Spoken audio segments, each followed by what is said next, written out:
ఒకసారి ఈ cheap party social media head ఆ పార్టీ సోషల్ మీడియా సన్నసులతో మీటింగ్ పెట్టాడు. అక్కడ వాళ్ళని కొన్ని ప్రశ్నలు అడిగాడు. సోషల్ మీడియా హెడ్: బాలకృష్ణ మన జగనన్న నీ సైకోగాడు అన్నాడు కదా, బాలకృష్ణ అండ్ చిరంజీవి ఫాన్స్ మధ్య గొడవ ఎలా పెడతారు?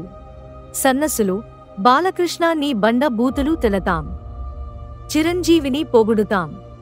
సోషల్ మీడియా హెడ్: మరి చిరంజీవి, అల్లు అర్జున్ ఫాన్స్ మధ్య గొడవ ఎలా పెడతారు?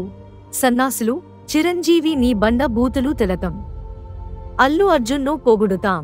Social media head: Allu Arjun mega family కదా, వాళ్ళు ఎప్పటికైనా కలిసిపోతారు, అప్పుడు ఏం చేస్తారు? సన్నాసులు: వేరే హీరో ఫాన్స్ లా ఫేక్ అకౌంట్స్ క్రియేట్ చేసి మెగా ఫ్యామిలీని బండ బూతులు తెలతం.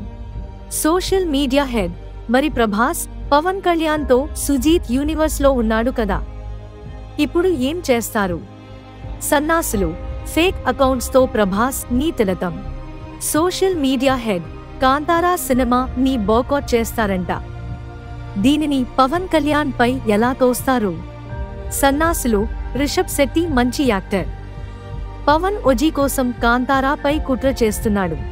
Social media head: Pavan Kalyan Kantara కి హైక్ ఇచ్చాడు, ఇప్పుడు ఏం చేస్తారు?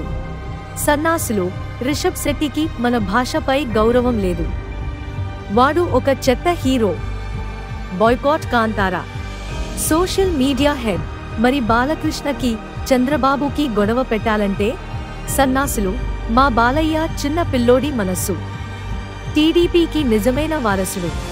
సోషల్ మీడియా హెడ్: అంటే మన జగనన్న సైకో అనే కదా అర్థం? సర్లే ఏదో ఒకటి, ఈ సన్నాసి ఫ్యాన్స్ ఉన్నంత వరకు మన కుట్రలు నడుస్తాయి.